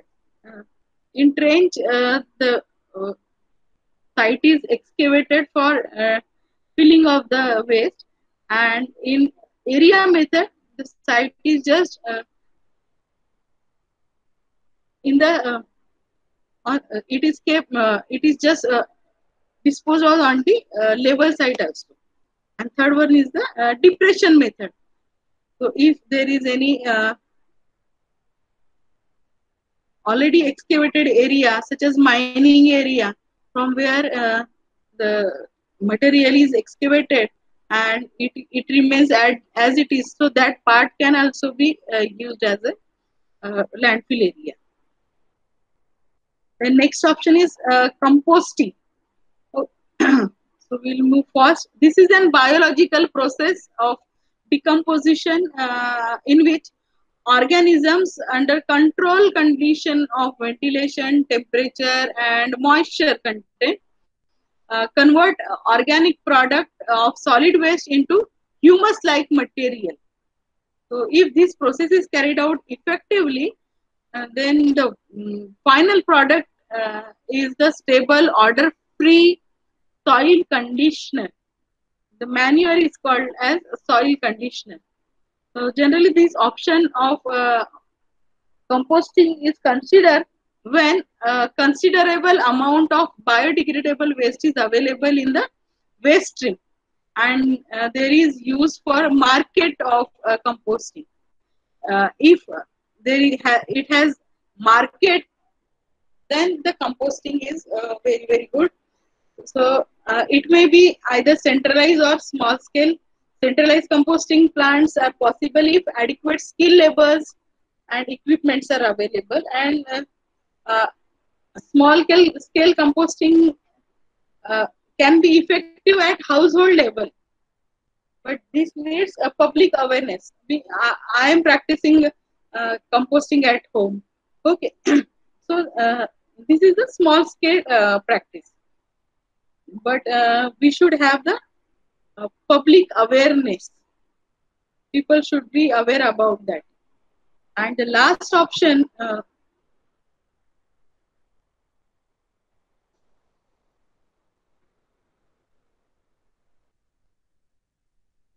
there are certain benefits of composting. There is a reduction of waste at source, waste prevention. Then it frees up the landfill space, and it has economic advantage also. There are different methods of composting: aerobic composting and anaerobic composting. Aerobic composting means in the composting is done in presence of oxygen, and anaerobic composting means the process in which the oxygen is absent. Okay, so biodigester, biogas plant, it is the anaerobic process. Okay, so we have in India two methods: indoor composting method and Bangalore composting method. So indoor is aerobic composting and Bangalore method is anaerobic composting. So these are different methods of composting. This indoor method is a shallow brick-lined trench, uh, then refuse and night soil placed alternately, and it requires 4 months for composting. Similarly, in Bangalore method, this is anaerobic method. So and it is the trench is of a bigger size than the indoor method, 10 meter by 1.5 meter by 1.5 meter, and 15 centimeter layer of refuse and 5 centimeter layer of night soil is placed, and this heap rise up to 30 centimeter above the ground level, and on top again 5 to 10 centimeter layer of good earth is placed, and we can get composting within 5 to 6 months period.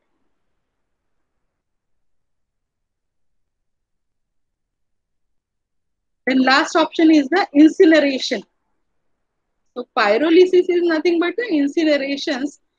This is the controlled burning of waste at high temperature, roughly 1000 to 1500 degrees centigrade, which sterilizes and stabilizes the waste in addition to reducing its volume. So in this process, most of the combustible materials such as paper, plastic get converted into carbon dioxide and ash. So incineration may be used as a disposal option when land filling is not possible. Uh, and the waste composition is highly combustible. So an appropriate technology, infrastructure, and skilled workforce are required to operate and maintain this plant. Actually, incineration is generally not possible in terms of our residential waste because it contains high moisture content, and most of the energy is used to dry that material, used to convert liquid into gas. So it is very costly process. So the best option we have found is the sanitary landfill, and everywhere we use sanitary landfill. In Nagpur also there was waste to energy plant, but it is not maintained properly. So and there is some issues which are political issues, so it is not running. So in Bandewadi there is our sanitary landfill plant. Okay.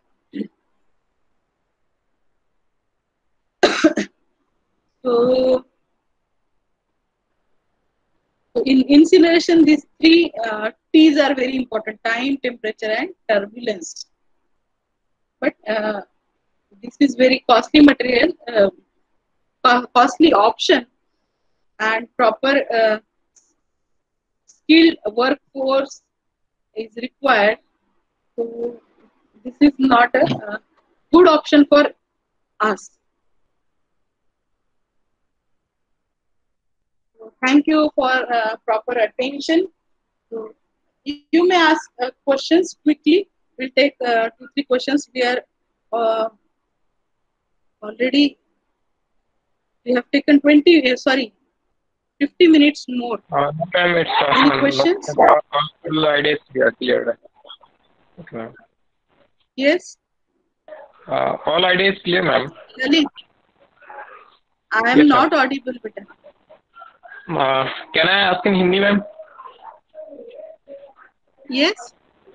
Ma'am कुछ नहीं, बस आपसे पूछना था मेरे को कि जैसे अर्बन एरियाज में नहीं क्या जो अपना जो कलेक्शन जो सिस्टम है, जो डस्टबिन वगैरह है वहाँ पे अपन लगाते हैं अलग अलग टाइप के कलर्स के नहीं क्या प्रोवाइड करते हैं, तो अपने गांव जैसे एरिया है, रूरल एरिया जाता है, तो वहाँ मैम कैसे डस्टबिन जैसे कोई फैसिलिटीज प्रोवाइड नहीं की जाती वहाँ पे। अपने पॉलिथीन में कोई भी कैरी बैग में कचरा मतलब जो भी है जो क्या बोलते हैं अपना जो हार्मफुल है,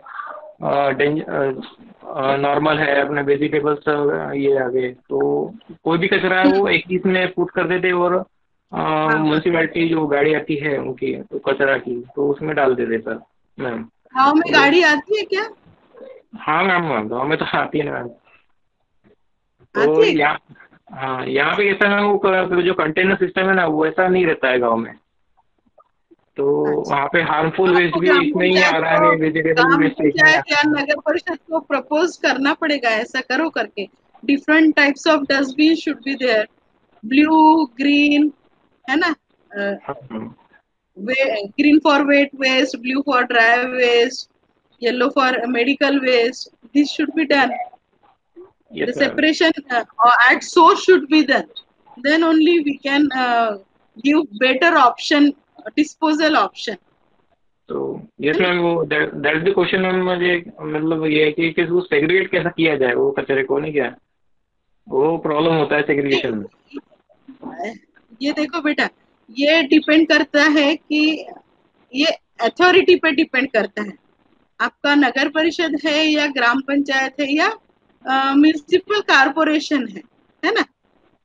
उनको इतना अवेयरनेस होना चाहिए कि हमारा गांव क्लीन रहे। स्वच्छता अभियान के अंतर्गत वो तो उन्होंने करना ही चाहिए फॉलो। कितना स्वच्छता अभियान के ऊपर हम एडवर्टाइज देख रहे हैं, है ना, कि ड्राई वेस्ट अलग करो, गीला और सूखा कचरा अलग करो, है ना। तो वो एक्चुअली आपकी जो अथॉरिटी है उनको ये समझ में आना चाहिए, और उन्होंने अभी तक क्यों नहीं किया ये मुझे ताज्जुब हो रहा है, क्योंकि जब से मोदी गवर्नमेंट आई है स्वच्छता के ऊपर बहुत काम हुआ है। आप कौन से गांव से हो? मैं तो बुटीपुरी मतलब एरिया से हूँ, मैं नागपुर में ही रहता हूँ मैं। अच्छा, तो बुटीपुरी में नहीं है क्या ऐसा कोई प्रोविजन? मैम वो कैसा है, आइडिया अपन ने प्लानिंग बनाया, एज पर प्लानिंग अपन ने सब कुछ बना लिए कि डस्टबिन रखना है, ये अलग अलग कलर के ये फैसिलिटी देना है, सब कुछ देना है, लेकिन एज पर रियलिटी जब देखा जाए ना मैम, तो वो ओनली कैसा गाड़ी आती है वो कभी के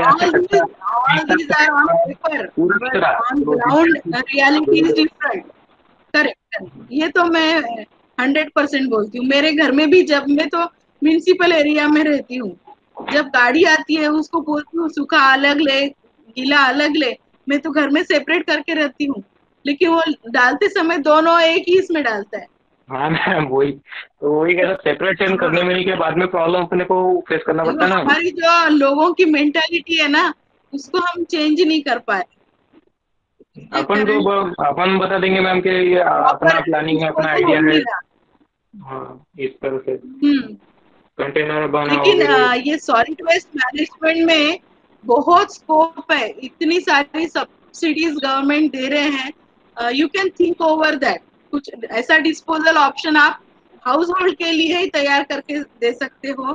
जैसे अभी मेरे बच्चों ने एक तैयार किया है छोटा सा, उसको स्मार्ट कंपोस्ट बिन तैयार किया है। मेरी खुद की बैच है कॉलेज में। वो सेग्रीगेट वेस्ट सेग्रीगेट भी होता है, देन उस वो श्रेड होता है, कटिंग होता है मटेरियल, एंड उसका 7 days के अंदर कंपोस्टिंग रेडी कर सकते हैं। ऐसा एक मैकेनिज्म तैयार किया है, इट इज अंडर टेस्टिंग। ये आप भी ऑप्शंस प्रैक्टिकल करके देख सकते हो, एक आध ऐसा प्रोजेक्ट बना सकते हो ताकि आपको आप कुछ बाद में गवर्नमेंट को भी सजेस्ट कर सकते हैं, है ना। मेरा तो मतलब ये वही लाइन में बहुत स्कोप है आपको। देयर इज मेरा ह्यूज स्कोप इन वही दिस सॉलिड वेस्ट मैनेजमेंट। हाँ मैम, मेरा क्वेश्चन वही था कि देखो हमारे यहाँ आईआईटी है, एनआईटी है ना। आईआईटी के बच्चे काम कर रहे हैं, एनआईटी के बच्चे काम कर रहे हैं, गवर्नमेंट कॉलेज के बच्चे काम कर रहे हैं, लेकिन फिर भी सिस्टम एक्चुअली फेल्यूर है। इतने सारे सजेशन गवर्नमेंट को गए हैं, लेकिन system failure because of the mentality of the people, है ना। लोगों का लगता ही नहीं कि साफ सुथरा रहे। हमारा घर साफ रहे लेकिन हमारे घर के आगे जो कचरा गिरा है वही फेंक दो सब, ऐसा मेंटेलिटी बन गया है लोगों को। वही मैम, रियलिटी और जो इमेजिनिंग में बहुत डिफरेंस होता है मैम। हाँ, वो ये जो तो फैक्ट है, दिस तो, इज फैक्ट। तो मेरा मैम और एक कोई ही मतलब टेक्निकल कहना है ऐसा क्वेश्चन? है। Yes ma'am. हाँ, मेरा कहना ऐसा है जैसे कि अपन अभी लोग तो सुधर नहीं सकते, तो ऐसे कोई मतलब टेक्निक है क्या जो एक साथ हजार्डस वेस्ट भी एक ही जगह है और नॉन प्रोट्रेसेबल प्रोट्रेसेबल जो भी अपन जैसे कि अपन सेपरेट किए हैं वे सॉलिड वेस्ट को, तो वो भी जैसे एक ही अगर जगह है तो उनको अलग अलग सेपरेट हम कर सकते हैं क्या? हजार्डस वेस्ट को मतलब आइडेंटिफाई कर सकते हैं क्या एक ही कचरे में? हजार्डस वेस्ट रेड बिन में ही जाना चाहिए, उसका सेपरेट रेड बिन कलर कोड है, रेड कलर का बिन ही होना चाहिए। गीला कचरा आपका ग्रीन बिन में ही जाना चाहिए, हाँ मैम, सूखा वो तो नहीं कचरा मैम, ब्लू वो में जाना प्लानिंग तो अपन चाहिए, ने बनाया मैम, है वो ना। तो प्लानिंग अपन ने बनाया मैम जो है। तो अब मेरा कहना ऐसा है जैसे कि अगर कोई कचरा अगर एक ही मतलब पूरा टोटल अगर कचरा का मिक्स है जो हजार्डस भी उसी में अपना वेजिटेबल्स जो भी है तो उसमें भी एक ही इसमें मिक्स है, तो उसको अपन आइडेंटिफाई कर सकते हैं क्या, सेपरेट कर सकते हैं क्या? वो मेरा कहना था मैम। हाँ हाँ हाँ हाँ, कर सकते हैं ना। There are air separators, there are magnetic separators, glass हाँ हाँ separator screening is done through that. We have videos. मैंने अभी एक लिंक भी कॉपी करके रखे, वीडियोस भी आपको दिखाने वाली थी, लेकिन अब टाइम बहुत कम दिया है। मिनिमम 2 hours देना चाहिए था, लेकिन सर ने 1 ही घंटा लिया, लेकिन मेरा एक्सटेंड हो गया 2 घंटे तक। फिर हाँ। भी मुझे बहुत फास्ट करना पड़ा, एंड में तो मैं बहुत ज्यादा एक्सटेंड नहीं कर पाई, है ना। यस हाँ हाँ हाँ। आप यदि मिलना चाहते हो, कुछ काम करना चाहते हो इस पे, तो कॉलेज आके मुझे मिल सकते हो। ओके मैम, ओके मैम, है थैंक यू मैम, ओके ना, मैम। आपके कॉलेज से नजदीक है मेरा कॉलेज, यस मैम, ठीक है मैम, ओके मैम। है ना। Yes ma'am. Thank you. Any other question, technical question? No ma'am, it's satisfied ma'am, बस ये जनरली क्वेश्चन था मेरा और कुछ। Thank you ma'am. Thank you. Students, are you having any more doubt? Okay. Ma'am, the way in you taught this topic, the students have understood each and everything. Thank you sir. Yes, ma'am. And I would like to thank you on behalf of the entire civil engineering department, the students and the teachers. And thank you very much for giving and sharing your valuable information. Though the lecture was a little bit lengthy, but it was equally interesting, and we achieved way more knowledge than we were expecting. So thank you very much for sharing the knowledge with us, ma'am. Thank you very much, sir. And sorry for extending this lecture for 2 hours. No, ma'am. Actually, the slot has been given by the AICT itself. So it was the Okay. time constraint was given from their side only, but we are free to extend the class. That's why when you asked that you wanted to extend the class, I was ready because the class was interesting. Okay. Thank you. Thank you very much. Thank you, ma'am. Thank you, sir. Okay. Now you can Have a leave good day. now you can leave the Yes, class, sir. ma'am. I will just Okay. take the attendance of the students. Okay. Okay. Thank Thank you you for your. very much. Thank you, ma'am. Okay, students. So that was a very interesting lecture. Though it was initially planned for just 1 hour, it took 2 hours, but most of the topics related to municipal solid waste management has been covered by ma'am. Some I have taught you in the class in the regular lectures. Some topics are going to be taught you in the forthcoming lectures.